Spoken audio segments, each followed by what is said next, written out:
Guys, welcome back to my channel. আশা করি তোমরা সবাই ভালো আছো প্রভুর কৃপায়। আমি আজকে একটা বাচ্চাদের জন্য একটা কেক আর কি বানাতে চলেছি। তো সেই কেক রেসিপিটা তোমাদের সাথে আমি শেয়ার করব। আমি আমার ঘরের যা ইনগ্রিডিয়েন্টস আছে আমি সেই সব দিয়েই কেকটা প্রিপেয়ার করব। আমি তোমাদের সেটা শেয়ার করব। তোমরা দেখতে থাকো, সাথে থাকো, পাশে থাকো। আমি এখানে কিছু মেজারিং কাপ নিয়েছি। তো তোমরা যে কোনো একটা মানে এমনি চায়ের কাপ বা ছোট গ্লাস যেটা ইচ্ছা সেটাতেই তোমরা একই মাপের যেরম মাপ আমি বলছি সেরম মাপের তোমরা সেইভাবেই কেক রেডি করতে পারো। হ্যাঁ, তো আমি এখানে মেজারিং কাপ নিয়েছি, তো সেটারই মাপটা তোমাদের সাথে শেয়ার করব। আমি এই কাপের 2 কাপ চিনি নেব। আমি একটা মিক্সিং জারে নিয়ে নিচ্ছি ব্লেন্ড করার জন্য। ব্লেন্ড করে আমি তোমাদের সাথে জয়েন করছি। আমি ডাস্ট করে নিয়েছি, এটাকে আইসিং সুগার বলে। তো এবার আমি ফার্স্টে কাপ মেপে দই নেব। আমি সম্পূর্ণ কেক এগলেস করি, আমার একদম পছন্দ হয় না। যদিও বা জানি ডিম দিয়েই কেক তৈরি হয়, আবার ডিম ছাড়াও তৈরি হয়, কিন্তু আমি একবারই করার পরে আমি যতবারই কেক তৈরি করেছি আমি এগলেস কেকই করেছি। আমার ভালো লাগে এগলেস কেক।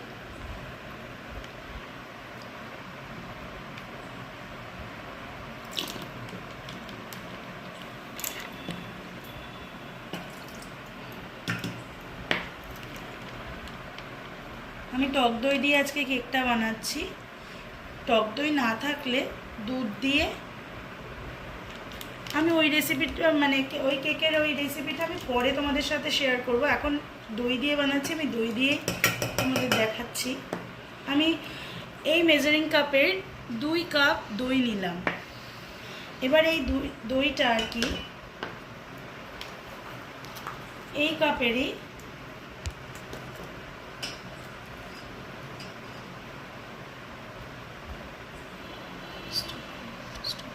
আমি এরকম কাপের 2 কাপ চিনি অ্যাড করে নিলাম।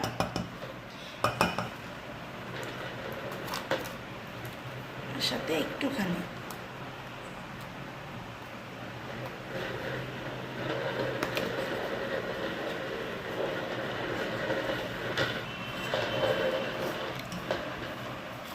মানে ওই 2.5 কাপের মতো চিনি অ্যাড করলাম।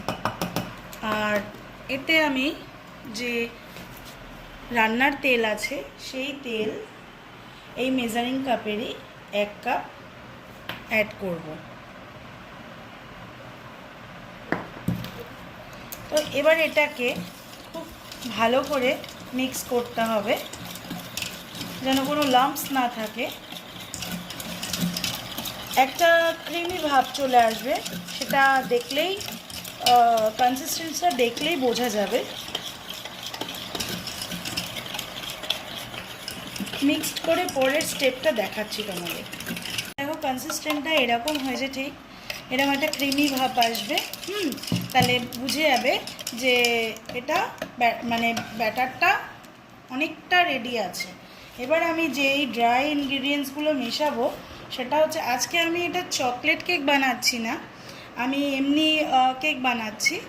তো এমনি কানাসটা করব, আর উপর দিয়ে চকলেটি লেয়ার দেব, সবটাই তোমাদের শেয়ার করব। তবে নেক্সট স্টেপ সেটা হচ্ছে আমি ময়দা নেব এই মেজারিং কাপটা। এই মেজারিং কাপের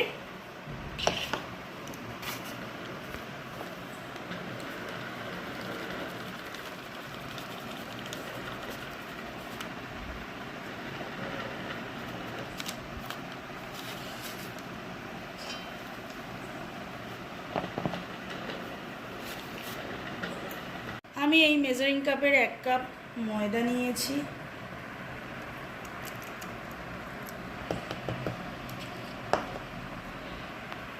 এক কাপ আর এই 1/2 কাপ মোট 1.5 কাপ ময়দা নিলাম আমি।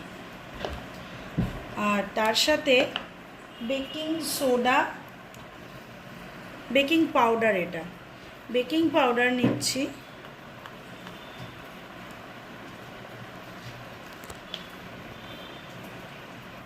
Half teaspoon. আমি বেকিং পাউডার নিলাম আর বেকিং সোডা নিলাম। অ্যাকচুয়ালি এটা 4 ভাগের 1 ভাগ, ঠিক আছে? এটা হচ্ছে 4 ভাগের 1 ভাগ হচ্ছে বেকিং পাউডার, আর 3 ভাগের 1 ভাগ হচ্ছে বেকিং সোডা।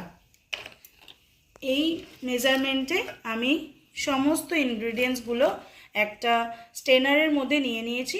এবার আমি এটা চেলে নেব। খুব আস্তে আস্তে মিক্স করতে হবে। আমি এতে একটু দুধ অ্যাড করব। দুধটা একেবারে দেব না, আস্তে আস্তে দুধটা দেব, অল্প অল্প করে দুধটা দেব আর এইভাবে মিক্স করব।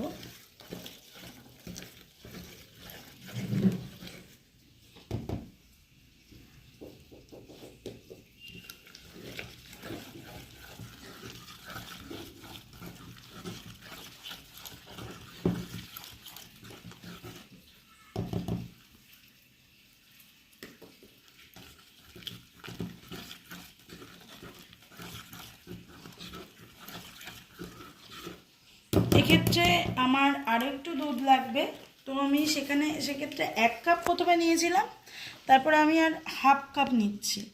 নিয়ে তারপরে যদি লাগে তারপরে আমি আগে প্রথমে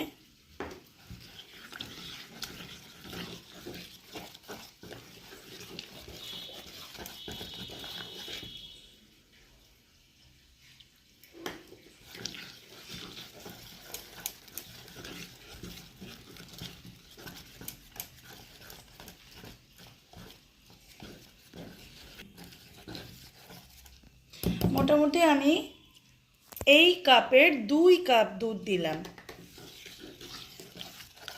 বন্ধুরা, আমি এই কাপের 2 কাপ দুধ মেশানোর পরে আমার ঠিক ব্যাটারটার কনসিস্টেন্টটা এরকম এসছে, এরকম ক্রিমি স্টাইলে।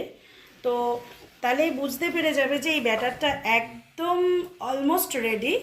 এবার আমি এটা কেক মানে যেটার মধ্যে তৈরি করব সেই মোল্ডটা নিয়ে আমি অয়েল ব্রাশ করে নেব, তোমাদের দেখাচ্ছি। আমার কাছে কেক টিন নেই, তো আমি একটা মানে ঘরেরই একটা বাটিতে আর কি কেকটা আজকে বানাবো। তো আমি আস্তে ধীরে সবটাই কিনবো, তো আজকে এটাতেই বানাচ্ছি। তো প্রথমে আগে অয়েল ব্রাশ করে নেব আমরা।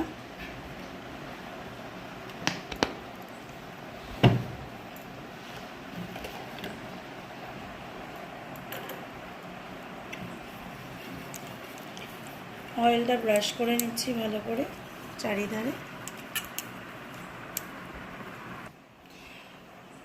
অয়েলটা ব্রাশ করার পরে একটু যাতে কেকটা খুব সহজেই ডিমোল্ড হয়ে যায়, তার জন্য আমি এখানে একটু ময়দা এইভাবে স্প্রিঙ্কল করে নেব। এইভাবে তোমরা এইভাবে ময়দাটাকে, এক্সট্রা যে ময়দাটা সেটা ফেলে দেব। পুরো বাটিটার মধ্যে এক্সট্রা যে ময়দাটা সেটা আমি ফেলে দিচ্ছি।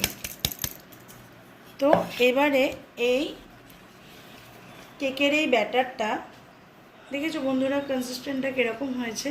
ঠিক এই রকম আসলে বুঝতে পারবে যে একদম পারফেক্ট, একদম রেডি ব্যাটারটা। তো এইবার এই ব্যাটারটা আমি এখানে দিয়ে দিচ্ছি। আমি প্রথমেই বললাম আমি চকলেট কেক বানাচ্ছি না। যদি চকলেট কেক কিছুই না, এর মধ্যে জাস্ট ওই চামচের 3 চামচ, 3 চামচ কি 3.5 চামচ চকলেট মানে কোকো পাউডার দিয়ে দিলেই চকলেট কেক আমাদের হয়ে যেত। যেহেতু আমি কানাশ করব এবং ওটা চেষ্টা করছি তোমাদের সবটাই শেয়ার করব, একটু চকলেট দিয়ে আর কি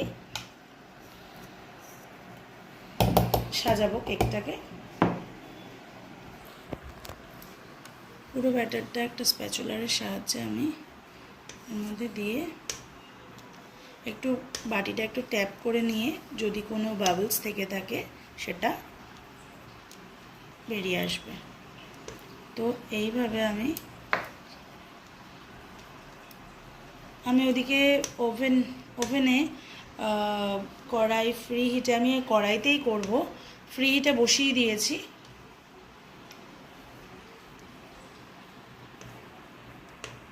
আমি পুরো কেকটা মানে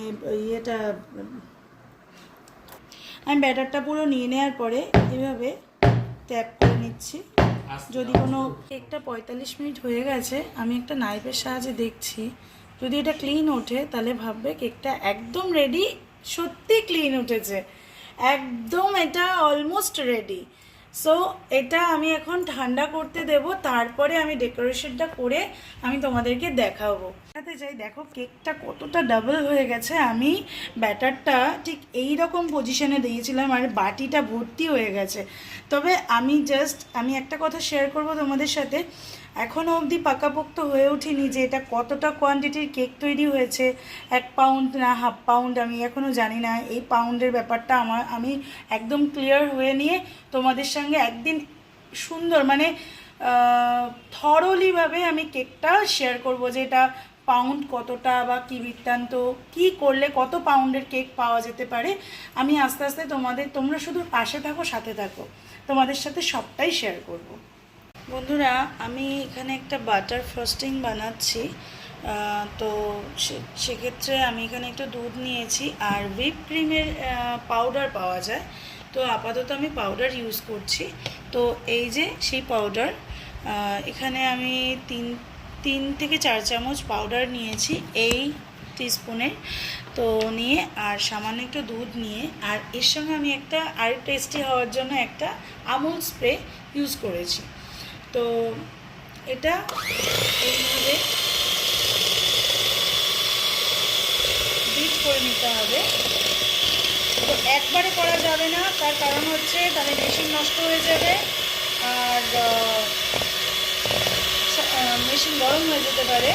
তো এটা বারংবার অল্প অল্প করে করতে হবে। হ্যাঁ, মানে কিছুক্ষণ করার পর রেস্ট, আবার কিছুক্ষণ করার পর রেস্ট, এইভাবে হুইপ ক্রিমটাকে বানিয়ে নিতে হবে। তো আমার হুইপ ক্রিমটা অনেকটাই কম, আমি প্রথম বানাচ্ছি যেহেতু, তার জন্য আমি অল্পই প্রথমে নিয়েছি।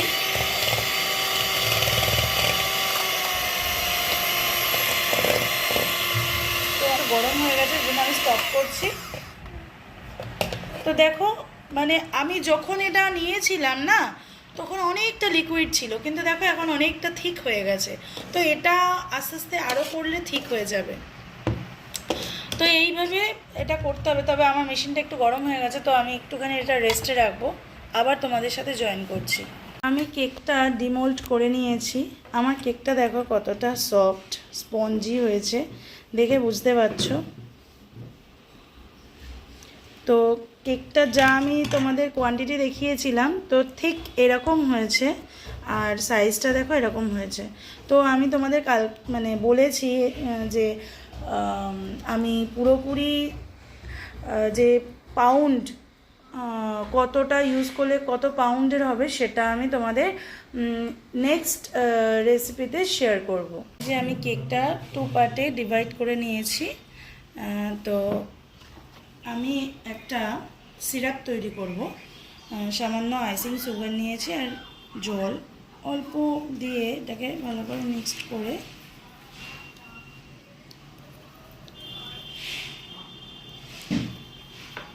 সিরাপটা এইভাবে কেকের উপর দিয়ে নেব। এর কারণটা দেওয়া হচ্ছে যাতে ড্রাই না হয়ে যায়। ক্রিম দেওয়ার পরে না,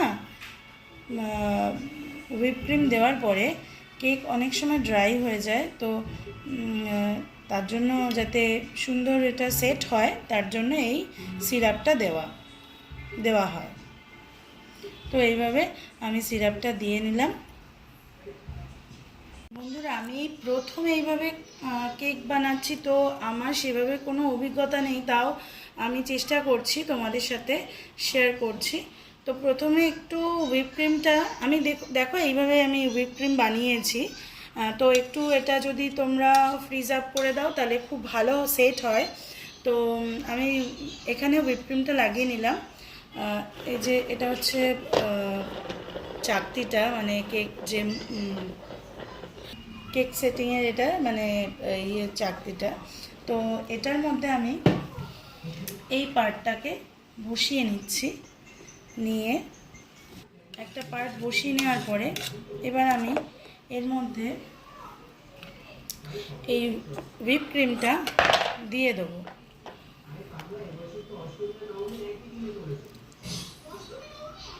তো বন্ধুরা, এইভাবে আমি প্রথম করছি, জানি না, তো যাই হোক, চেষ্টা করছি, তোমরা পাশে থেকো, সাথে থেকো। তো এইভাবে এটা একদম বলতে পারো হাতে খড়ি।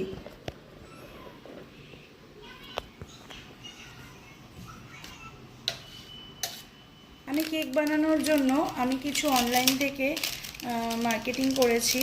তো এগুলো মানে একটা কম্বো নিয়েছি। তো এগুলো আর কি ওই সেটে ছিল।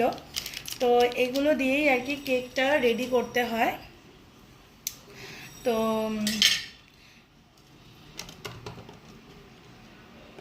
এখানে কিছুটা হুইপ ক্রিম দেওয়ার পর দ্বিতীয় পার্টটা আমি এইভাবে বসিয়ে নিলাম। নিয়ে এর উপর দিয়ে আমি একটু এইভাবে সিরাপটা দিয়ে দিলাম।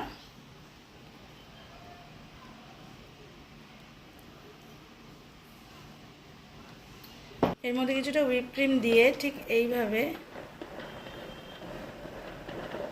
ঘোরাতেও ভয় পাচ্ছি কি হবে, আমি তো মানে বুঝতে পারছি না। যাই হোক,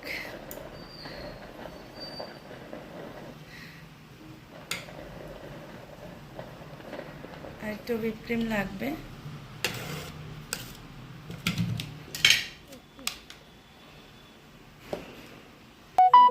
আমি চকলেট কানাশও বানিয়েছি, সেটাও তোমাদের সাথে শেয়ার করব।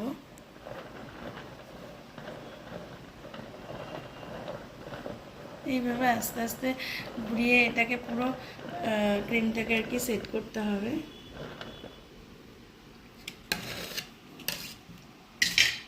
আমি এই চকলেট কানাশটা বানিয়েছি, তবে এটা না তোমরা যদি এটা মানে করে একটু ফ্রিজে সেট করতে দাও খুব ভালো হয়। তো আমার কাছে সেই সময়টা নেই, তো আমি ডেকোরেশনটা করছি।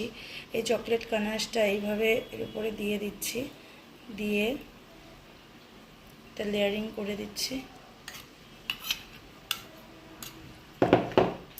দেখো ফ্রেন্ডস, কেকটাকে আমি একবারে কাট করেই এনেছি। কাট করার পর কতটা সুন্দর লাগছে, এই যে। আর এটা পুরো গার্নিশিং করেছে এই চকলেট সিরাপ টিরাপ দিয়ে। হ্যাঁ, কতটা সফট এ দেখো। আর এটা কিন্তু সবসময় ফ্রিজে রাখতে হচ্ছে, তাই জন্য একটুখানি কাটার পর আমরা না ফ্রিজে কাটিনি, মানে আর কি ফ্রিজে রেখেছি, তারপরে কেটেছি। তো দেখতেই পাচ্ছ এটা মানে যখন ফ্রিজে রেখে বের করবে তখন কিন্তু একটু শক্ত শক্ত থাকবে, একদম পুরো নরম হয়ে যাবে, গলে যাবে কিন্তু, যেহেতু ফ্রিজে ছিল। দেখতেই পাচ্ছ তোমরা কতটা সফট। আমি খেয়ে নিই একটু।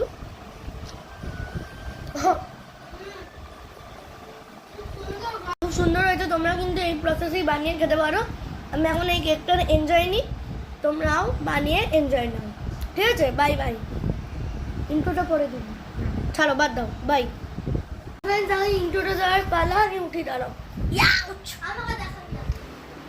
দেখ, আচ্ছা, ও হয়তো মুখে কেকটা পুরো লেপটে আছে, আমার হাতে লেপটে আছে। It's Preeta, it's part two Preeta. তো ও অ্যাকচুয়ালি কেকটা খাচ্ছিল বলে আর ইন্ট্রোটা আমি দিয়ে নিলাম। তখন আমরা ভাবছিলাম ইন্ট্রোটা দেবো কি দেবো না, তারপরে ডিসাইড করলাম যে খেতে উঠে। হ্যাঁ, আমরা কিন্তু দাঁড়াও, হাতে আমাদের নতুন বড় ভিডিও আসতে চলেছে চ্যানেলে, অবশ্যই দেখে ভালো লাগবে। তো বাই, আজকে এই পর্যন্ত। কেকের ভিডিওটা কেমন লাগলো অবশ্যই বলো। টাটা।